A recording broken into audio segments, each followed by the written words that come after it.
Constitucional que propõe o fim do foro privilegiado está parada há 4 anos na Câmara. O texto prevê a extinção do foro em caso de crimes comuns, retirando a competência do Supremo Tribunal Federal de julgar ações penais contra deputados, senadores e ministros de Estado. A proposta vai na esteira de medidas defendidas por integrantes da Operação Lava Jato. Por isso, justamente, a gente conversa agora aqui no Jornal da Manhã com o deputado federal Deltan Dallagnol. Deputado, bem-vindo, obrigada pela participação. Boa manhãzinha de sábado para o senhor. Oi, Adriana, boa manhãzinha de sábado também para você, para todos os ouvintes, para o Vitor, para o Nelson que estão aí também. Obrigado, um prazer estar com vocês sempre. Conosco Nelson Kobayashi também. Deputado, quais seriam as principais falhas desse mecanismo do foro privilegiado, desse benefício? Ele pode acabar colaborando com a corrupção no país por parte de alguns parlamentares, autoridades, por exemplo? Por quê? Adriana, o foro privilegiado é uma garantia, um escudo que proporciona a impunidade das pessoas poderosas que cometem crimes no Brasil. Nós gostaríamos que as pessoas que têm um amplo poder, que receberam a nossa confiança, que traem a nossa confiança nos roubando, sejam as primeiras a serem responsabilizadas. Contudo, o foro privilegiado acaba sendo, como bem disse o Joaquim Barbosa, ministro que conduziu o mensalão, ele disse que o foro privilegiado acaba sendo um escudo de proteção para criminosos poderosos. Porque quando você coloca uma investigação para acontecer no Supremo Tribunal Federal, simplesmente ela não acontece. Deixa eu colocar de modo bem didático, tá? Todo crime, quando alguém comete um crime, ele é investigado e processado por um órgão como o Ministério Público perante a Justiça. Quando um cidadão comum comete um crime, lá o Ministério Público, o promotor começa uma investigação, manda para a polícia manda dúvidas para ele pede diligências, manda para a polícia, aquilo tramita muito rápido. Precisa quebrar um sigilo bancário, a gente estava falando agora dos casos PIX, vocês estavam comentando das fraudes bancárias, aquele promotor vai pedir a quebra do sigilo bancário, vai para o juiz decide em 2, 3, 5 dias, volta para o promotor, os dados vêm do banco em questão aí de 1 mês, 2 meses, e a investigação flui. Quando alguém poderoso comete um crime no Brasil, essa investigação vai para o Supremo Tribunal Federal. E vai para o Procurador-Geral da República, que são as instâncias máximas do Ministério Público e do Judiciário. Lá no Ministério Público vai demorar meses para ser despachado. Aí vai para o Supremo. Aí o ministro, porque é sobrecarregado de trabalho, enquanto a Suprema Corte Americana julga 100 casos por ano, a nossa julga 100 mil casos por ano. Não tem como funcionar. O ministro demora 2, 3, 5 meses para fazer aquilo que um juiz faz em 1, 2, 3 dias. E a investigação simplesmente não anda, não acontece, não chega a lugar nenhum. Aí se pede uma quebra de sigilo bancário. Infelizmente, o Supremo Tribunal Federal, os tribunais superiores, pensam 10 mil vezes antes de quebrar o sigilo bancário de uma autoridade, exigindo mais do que a lei exige. Então é um sistema que não funciona e estabelece uma desigualdade, não tem nada equivalente no mundo. No mundo, quando se dá foro privilegiado para alguém, é 1, 2, 5, 10 pessoas. Vários países não têm essa figura do foro privilegiado. E no Brasil, Adriana, sabe quantas pessoas têm foro privilegiado? Se eu falar mais de 100, já é bastante. Se eu falar mais de 1.000, já é um absurdo. Mas no Brasil, tem foro privilegiado mais de 57 mil pessoas. Pois é. Deputado Deltan Dallagnol, a pergunta agora de Nelson Kobayashi. Muito bom dia, deputado. Um prazer falar com o senhor. Deputado, a gente sabe que o foro privilegiado ele foi assim apelidado, mas na verdade a gente está falando sobre o foro por prerrogativa de função. Às vezes esse privilégio entra numa narrativa que de privilégio na verdade não tem nada, né? O senhor não concorda que às vezes um parlamentar sendo processado, investigado e julgado pelo seu estado de origem pode ter até mais privilégio? Vamos imaginar um parlamentar do estado de Alagoas sendo processado lá no estado de Alagoas pelo judiciário alagoano, por exemplo, ou um deputado, um parlamentar do Pará, sendo julgado lá pelo judiciário do Pará, por pessoas que talvez ele conheça, pessoas que talvez ele tenha muito mais acesso, isso também não pode ser entendido como um tipo de privilégio? Nelson, o teu raciocínio pode fazer sentido num primeiro momento, mas ele não faz, não é assim que funciona. Onde que os ministros, onde que os deputados, onde que os senadores têm mais acesso? É na primeira instância em que entram os juízes técnicos e concursados, ou é no Supremo Tribunal Federal, no Superior Tribunal de Justiça, onde entram os juízes escolhidos politicamente. É claro que é nos tribunais superiores. Na primeira instância, você vê pessoas que passaram em concurso, técnicas, a gente chama de ethos, de razão de ser institucional da primeira instância, é uma razão de ser de você apurar fatos, aplicar a lei de modo muito firme. Como eu trabalhei na primeira instância, posso dizer de boca cheia. Você vê um monte de gente idealista, bem intencionada, que quer fazer a diferença. Pessoas que atuem politicamente na primeira instância vão ser exceção da exceção da exceção. Já nos tribunais superiores, no próprio Tribunal de Contas, são tribunais escolhidos politicamente, a realidade é outra. Então, esse argumento de que o foro privilegiado funcionaria para proteger autoridades altas contra perseguições políticas não se sustenta. Existe um segundo argumento que diria o seguinte: não, o foro privilegiado existe para proteger a estabilidade institucional do país contra as investigações que podem se multiplicar na primeira instância em relação a pessoas que conduzem os negócios do país, as pessoas mais importantes do país. E esse argumento ele se justifica, mas quando você fala de 1, 2, 5, 10 pessoas, de que depende a estabilidade econômica e política do país. E essa proposta de emenda constitucional, a PEC 333 de 2017, preserva o foro privilegiado para poucas autoridades, essas de que depende a estabilidade política e econômica do país. Agora, o que não faz sentido é que todo mundo, toda autoridade tenha foro privilegiado. Veja, promotores de justiça, eu como procurador da República tinha foro privilegiado, não tem que ter foro privilegiado. Um deputado normal como eu, que não está ocupando uma função na mesa, não é um presidente da casa, não tem razão para ter foro privilegiado. A estabilidade econômica e política do país não depende de uma proteção especial do cargo que ocupo. E você estabelece, então, uma desigualdade injustificada, uma desigualdade em que algumas pessoas são colocadas numa posição privilegiada que acaba significando uma proteção especial contra a investigação e o processamento e a responsabilização para os crimes. O que é duplamente ruim. É ruim porque é desigual, estabelece uma aristocracia, ferindo princípios básicos da nossa Constituição, como o princípio da igualdade e o princípio republicano, de que você não tem mais castas, você não tem mais uma realeza, uma aristocracia, e acaba ferindo o princípio da justiça, porque quando você protege essas pessoas que cometem crimes graves e que estão lá em cima, no andar de cima, o que acontece é que elas seguem nos governando e seguem fazendo crimes. Você estimula o crime no andar de cima, você não rompe o círculo vicioso da corrupção e a impunidade, como a gente sabe, vários estudos demonstram, acaba sendo um fator que estimula, que faz o crime compensar, que aumenta os índices da criminalidade. Agora, deputado, como é que vai funcionar a tramitação a partir da aprovação desse requerimento que o senhor apresentou, que foi aprovado? Quais são os próximos passos e quais os prazos para que haja análise dessa PEC? Vitor, a gente precisa lembrar que essa PEC ela veio de um senador altamente comprometido com o combate à corrupção, que foi o senador Álvaro Dias. Ele propôs essa PEC no Senado, ele fez um lindo trabalho de articulação e conseguiu a aprovação dessa PEC da redução do foro privilegiado no Senado Federal em 2017 e ela, salvo engano, em 2017, talvez em 2019, mas ela foi aprovada no Senado a partir de um lindo trabalho de articulação dele e veio para a Câmara. Se for aprovada na Câmara, ela vai entrar em vigor com uma mudança à Constituição. E na Câmara, quais são as etapas? Bom, quando entra uma proposta de emenda à Constituição, o primeiro lugar por onde ela passa é a Comissão de Constituição e Justiça, para ver se ela está de acordo com a Constituição, se ela pode avançar, se ela está correta, redigida corretamente. E a Comissão de Constituição e Justiça da Câmara já analisou, já deu seu parecer favorável.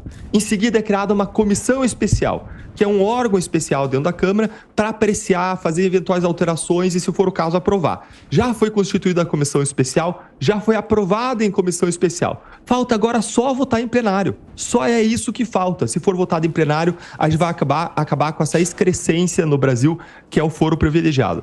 Então, o meu pedido, o pedido que eu fiz na Câmara, é que ela seja colocada em votação pelo presidente da Casa. Quem decide se ela entra em votação ou não? Quem decide é Arthur Lira. Ele tem o grande poder de agenda da Câmara dos Deputados, ele decide o que entra e o que não entra em votação. O nosso pedido é para que entre em votação, para que a gente possa apreciar isso, votar e aprovar. E como que a gente pode fazer isso? Bom, se vocês concordarem, a gente pode fazer uma ação coletiva. Inclusive com todo mundo que está nos seguindo, a gente pode, para aprovar na Câmara, para aprovar no plenário da Câmara dos Deputados, essa PEC, a gente vai precisar de 308 votos. E para mostrar para o Arthur Lira que a gente pode pautar essa PEC que vai ser aprovada, eu estou lançando aqui a ideia, se vocês gostarem, a gente pode levar à frente, é uma ideia, a gente fazer uma petição para ser assinada por mais de 308 deputados. Para a população, pedir para os seus deputados dos variados estados para assinarem. E essa petição a gente vai dizer: pedimos, Arthur Lira, que você coloque em votação a PEC 363 para reduzir o foro privilegiado, que vai praticamente acabar com o foro privilegiado, e eu me comprometo a votar pela sua aprovação. Se a gente tiver mais de 308 pessoas, vai estar muito claro de que a gente vai conseguir aprovar e não tem razão para ele não colocar em votação.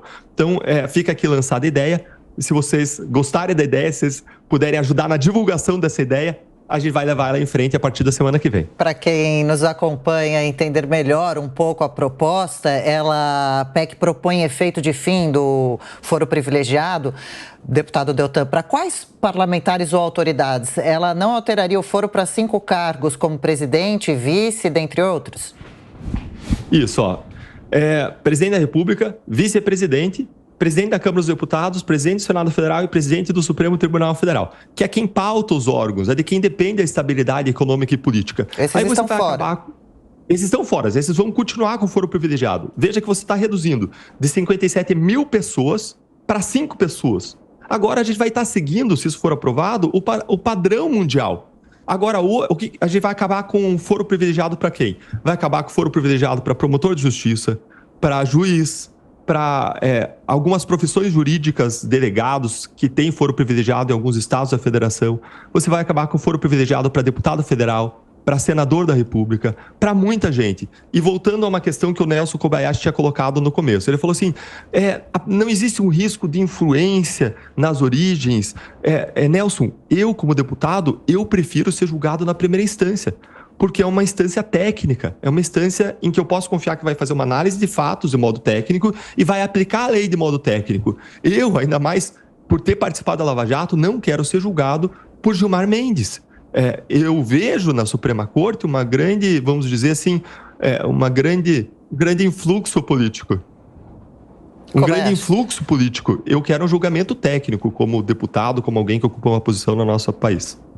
Deputado, mas daí quando o senhor fala isso, dá a impressão de que o Supremo Tribunal Federal ele jamais será técnico, ele sempre será político, é uma afirmação até perigosa, né? Mas eu gostaria de continuar nessa linha dos fundamentos que defendem a existência do foro por prerrogativa de função, porque às vezes no foro por prerrogativa de função, a pessoa perde, inclusive, alguns privilégios que um cidadão comum teria, como, por exemplo, o duplo grau de jurisdição. Quando a pessoa é processada na primeira instância, ele tem direito, por exemplo, à revisão por outros magistrados, por outro tribunal. Aliás, pelo Tribunal de Justiça, ou Tribunal Regional Federal, depois pelo próprio Superior Tribunal de Justiça e depois pelo STF. Então, aparentemente, há um privilégio, na verdade que não seria privilégio, é um direito básico, do duplo grau de jurisdição na primeira instância, né? Em detrimento, por exemplo, da pessoa que é processada diretamente no STF e que ali não vai haver um novo tribunal revisor das suas decisões. Nelson, você tocou num ponto importante. Se a gente simplesmente acabar com o foro privilegiado e mandar esses casos todos para a primeira instância, eles vão entrar na vala comum. A questão é, a vala comum, os processos criminais normais contra pessoas que têm condições de ter um bom advogado, de recorrer, de usar todos os recursos disponíveis na justiça. Esses processos funcionam? Resposta, não funcionam hoje no Brasil. Por que não funcionam? Porque a gente não tem a prisão em segunda instância. Então, seja uma pessoa com foro privilegiado, seja uma pessoa que não tenha, mas que seja afluente, com recursos, que tenha alguma influência, que possa responder a um processo desde a primeira instância, seja, por exemplo, um fazendeiro que matou alguém. Esse processo demora 20 anos. E eu não estou fazendo conjectura. Teve 2 processos de homicídio que demoraram mais de 20 anos e prescreveram agora recentemente. 2 processos mapeados que eu menciono no meu livro, que eu menciono no meu curso sobre corrupção para os meus alunos, que prescreveram. Por quê? Porque quem tem condição financeira consegue usar infinitos recursos em 4 instâncias, lembrando que nós somos o único país do globo com 4 instâncias de julgamento, como se a gente tivesse dinheiro de sobra e fosse super eficiente para a gente se dar o luxo de ter 4 instâncias de julgamento. Então, o que a gente precisa fazer de modo conjugado com essa PEC do fim do foro privilegiado? A gente precisa passar a PEC da prisão em segunda instância, que é a PEC 199 de 2019, que prevê que as pessoas vão para a cadeia depois de condenadas em segunda instância? Por que quase todo mundo que foi condenado na Lava Jato não está preso? Ou talvez até todo mundo hoje. Acho que o Cabral foi o último a ser solto. Por que todas aquelas pessoas que roubaram bilhões, aquele escândalo que nos indignou ao longo de anos, por que eles estão soltos? Porque a gente não tem a prisão em segunda instância. Porque hoje a pessoa só vai para a cadeia depois de julgado o último recurso em última instância, e isso demora mais de 20 anos para acontecer em casos de réus que têm bons advogados que vão usar todos os recursos disponíveis do sistema. Então, você tem razão. Se a gente quer alcançar a justiça, a gente vai precisar trabalhar com essas duas ideias simultaneamente. E minha ideia, Nelson, é a gente trabalhar e fazer uma petição para, ao mesmo tempo em que a gente pede a votação do fim do foro privilegiado, a gente pedir para que seja colocada em pauta a votação da PEC 199, que que determina que a pessoa seja presa depois do julgamento da condenação em segunda instância na Justiça. E qual o ambiente hoje na Câmara, deputado? Como o senhor explicou muito bem, já passou pelo Senado a PEC, estava na Câmara engavetada, e agora o pedido do senhor, esse requerimento que foi apresentado, é justamente para que seja desengavetada a proposta, para que o presidente da Câmara, Arthur Lira, coloque em votação. Mas para que ela seja aprovada, o senhor também mencionou, são necessários 308 votos dos deputados no plenário da Câmara. Existe ambiente hoje para essa aprovação, deputado? O senhor que é recém-chegado, desembarcou há pouco tempo em Brasília, está nesse início de mandato. Estávamos acostumados, inclusive, a conversar com o senhor aqui na condição de procurador, né, como coordenador da Lava Jato, está nessa nova frente agora, atuando aí como deputado em Brasília. Tem ambiente para essa aprovação hoje, deputado? Qual o diagnóstico por aí? Vitor, a gente teve uma grande renovação da Câmara dos Deputados e até agora, a gente está em começo do mandato, a gente não tem um mapeamento disso. E o ideal é que esse mapeamento seja feito pela sociedade. Então, se a gente fizer um trabalho articulado com a sociedade, o que a gente vai fazer é o que a sociedade está fazendo em relação a outra PEC que a gente propôs do fim do indulto natalino, ou do fim da impunidade natalina. Eu propus uma outra PEC recentemente, que o objetivo é fazer com que o presidente da República, no final do ano, ele não possa fazer o que o Lula e a Dilma fizeram em todos os governos do PT. O que eles faziam? No final do ano, eles perdoavam 2/3 da pena de homicidas, condenados até 8 anos de prisão. Todas as pessoas que mataram alguém e que foram condenadas até 8 anos de prisão, muitas pessoas no sistema carcerário respondendo por isso, tinham 2/3 da pena perdoada. Todo ano perdoava 2/3 esse ano, no ano seguinte perdoava 2/3 o remanescente. Além disso, eles perdoavam 2/3 das penas de quem era condenado por corrupção, por estelionato, por furto, que tinha uma pena até 12 anos de prisão. Gente, é para não funcionar se você todo ano perdoa 2/3 da pena de bandidos. É isso, deputado federal. Quer para encerrar, deputado, por favor? Nós estávamos ouvindo, sim. Tá, me perdoa, eu vi um retorno e eu parei. Imagina, por favor, pode concluir tranquilamente. Então, o presidente dá 2/3 de perdão de pena. Para corruptos, eles chegaram a perdoar 83% da pena. Aí eu propus uma proposta de emenda à Constituição para limitar o poder do presidente a perdoar 20% da pena remanescente. Não mais 2/3, não mais 80%, mas 20%. Senão, o que vai acontecer nesse final de ano, lá no Natal, é que o presidente Lula vai perdoar 2/3 da pena de criminosos. E existe uma indignação da sociedade em relação a isso. No ano passado, a Câmara proibiu as saidinhas natalinas, tá? Ainda para ser votado isso no Senado. A gente precisa agora impedir o indulto ou a impunidade natalina. E aí eu divulguei que eu fiz essa proposta de emenda à Constituição e a sociedade, as pessoas que nos seguem lá no Instagram, queria convidar todo mundo para nos seguir no Instagram, passaram a marcar os seus deputados e pedir para eles assinarem, porque a gente precisa de 171 assinaturas para que essa PEC seja efetivamente proposta. Então, eu elaborei o documento, a gente está colhendo assinaturas e em 2 semanas, com o envolvimento das pessoas que nos seguem nas redes sociais, a gente já passou de 100 assinaturas a 171.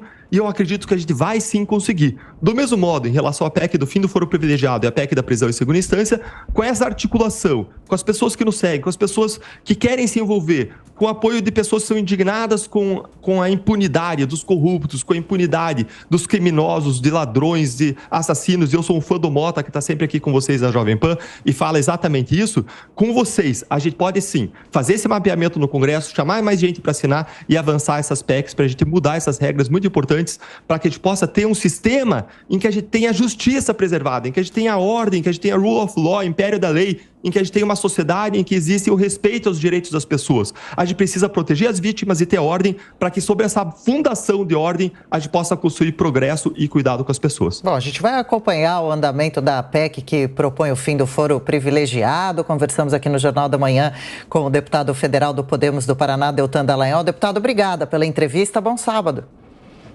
Eu que agradeço, Adriana. Bom sábado a vocês também, Nelson, Vitor e a todo mundo que nos escuta. Fica o convite para quem ainda não nos segue, nos seguir lá no Instagram e estar nos acompanhando, ser um parceiro de jornada, que a gente possa servir juntos ao Brasil. Um grande abraço. Abraço.